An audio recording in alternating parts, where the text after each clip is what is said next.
Selamat pagi Pak, perkenalkan nama saya Beatrix Clara Mariani, NIM 19030300035, kelas A semester 3 jurusan Sosiologi. Baik, sini kita akan membahas mata kuliah Teori Sosiologi Modern dengan judul buku Pegangan Kontemporer Teori Sosial Eropa. Pertama, teori sosial di Eropa saat ini. Penilaian teori sosial Eropa tepat waktu karena beberapa alasan. Pertama, ada definisi ulang yang jelas dalam identitas Eropa sebagai akibat dari runtuhnya komunisme yang telah memunculkan politik baru, tantangan untuk Eropa serta dunia yang lebih luas.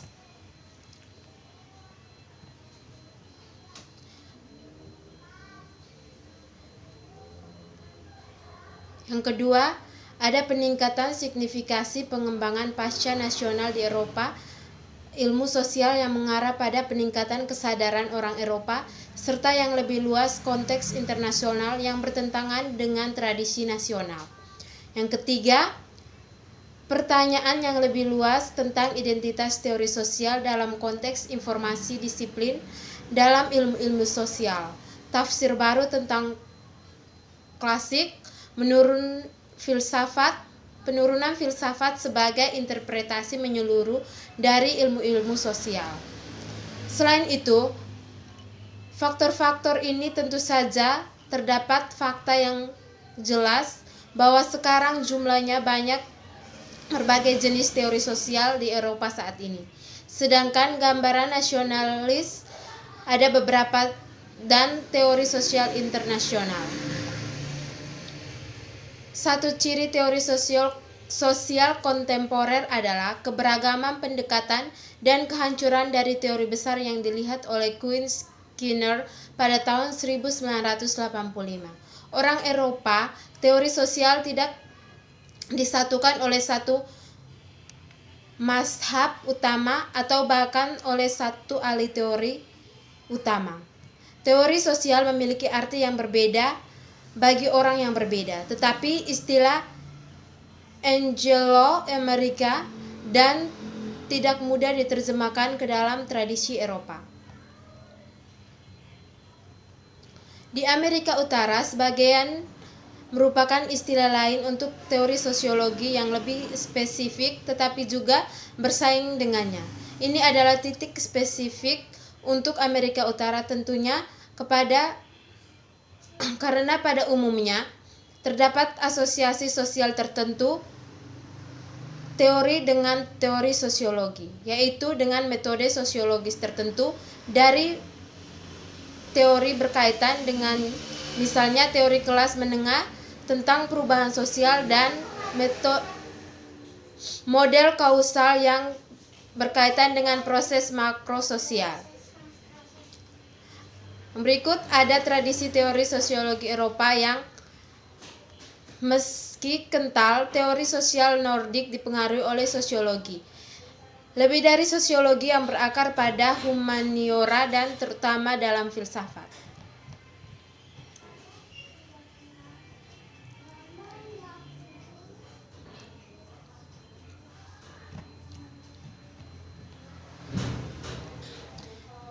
Berikut pendiri klasik dan kanon di pembentukan teori sosial.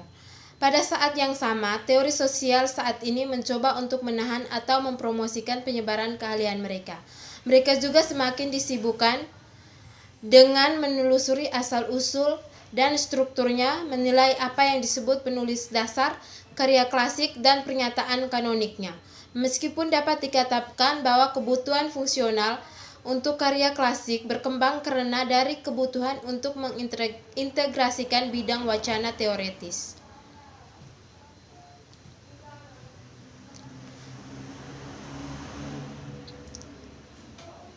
Ahli teori tidak serta-merta setuju dengan penulis yang mana telah menjadi yang paling berpengaruh dan yang bekerja paling penting untuk disiplin ilmu masing-masing, atau konsep ataupun pernyataan mana yang paling banyak dibaca, dihormati secara ritual atau secara rutin.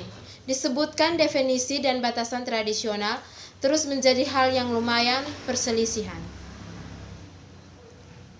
Meskipun teori sosial modern dipahami dalam pengertian individualitas yang diungkapkan oleh Cogito Cartesian dalam gagasan masyarakat sipil dirumuskan sebagai masalah keterlibatan Hobbesian dan dalam cita-cita, akal, dan kebebasan untuk diartikulasikan dalam definisi pencerahan Kant.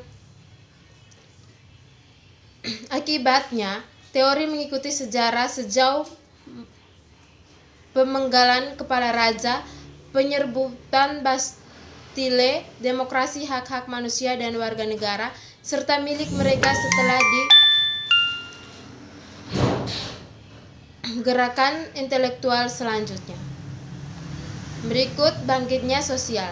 Setelah penerbangan konseptual dari era reformasi yang pada tahun 1972 telah ditarik ke dekat dengan munculnya keserasian Jerman setelah Perang Prancis-Rusia dan Republik Ketiga Prancis dari keruntuhan Komune Paris. Bidang teori sosial belum menjadi sistematis secara metodologis dan dikembangkan secara profesional. Salah satu pelajaran untuk teori sosial yang muncul dari era yang berakhir dengan Rusia Revolusi dan Perang Pertama adalah bahwa konflik antar dan di dalam negara tidak terjadi begitu saja pada signifikan global atau lokal, tetapi juga sangat mempengaruhi mekanisme batin manusia, jiwa, baik secara sadar maupun tidak sadar. Penyebaran intelektual dan pengaruh budaya gerakan psikoanalitik antara Perang Dunia sebagian dapat dipahami sebagai efek upaya untuk memikirkan kembali akar neurologi dan psikiatri klinis dengan mengintegrasikan konsep dan psikologi sosial, sosiologi, antropologi, dan ilmu politik. Berikut teori sosial dan ilmu sosial. Teori sosial sebagai fasilitator dan katalisator sejak tahun 1970-an. Peneliti di bidang ilmu sosial dan humaniora telah menunjukkan perkembangan minat dalam teori sosial. Teori sosial telah berhasil menduduki posisi intelektual fasilitator dan katalisator dalam humaniora dan ilmu sosial. Mengapa teori sosial? Mengingat pentingnya teori sosial saat ini, orang akan mengharapkan kejelasan tentang peran tepatnya ilmu sosial. Namun, yang terjadi justru sebaliknya. Ada ketidakpastian yang tumbuh sebagai untuk apa teori sosial dapat atau harus mencapai, terutama dalam hubungan dengan berbagai sosial ilmu yang seharusnya dilayani. Eropa lama dan pragmatisme baru. Solusinya, menurut saya, terletak pada meninggalkan dua posisi yang bertentangan tentang hubungan antara teori dan penelitian. Model deduktif nomologis melihat secara empiris penelitian sebagai inkuisitor besar, menginformasikan komunitas penelitian tentang teori yang nama terbaik dan nama yang harus ditinggalkan. Model representasi merendahkan empiris peneliti, meremehkannya sebagai ilustrasi atau aplikasi teori belaka. Hanya sebuah kendaraan melalui teori mana yang diartikulasikan, direproduksi, dan dirayakan. Berikut teori sosial dan filsafat politik. Tema-tema teologis tidak diragukan lagi penting bagi kehidupan klasik awal abad ke-20, ahli teori khususnya bagi pemikir Jerman seperti Max Weber, Ernst Troels, Karl Jaspers, Alfred Weber, Karl Mannheim, dan Max Scheler. Para penulis ini berobservasi dengan jenis masalah metafisik dan menyiksa dari skema nilai etis akhir yang hancur diangkat oleh novel Tolstoy dan Dostoyevsky dan oleh tema kompak fals iblis dari Goethe hingga Thomas Mann. Berikut teori sosial Jerman kontemporer. Perkembangan teori dalam sosiologi Jerman pasca perang pada awalnya dibentuk seluruhnya oleh antropologi filosofis. Di Jerman tidak seperti di Amerika, filsafat dan sosiologi tidak namun menjadi disiplin ilmu yang berbeda, dan ini berlaku baik dari teori sosiologis, filosofis, antropologi, dan Marxisme atau tren neo-Marx seperti mazhab Frankfurt.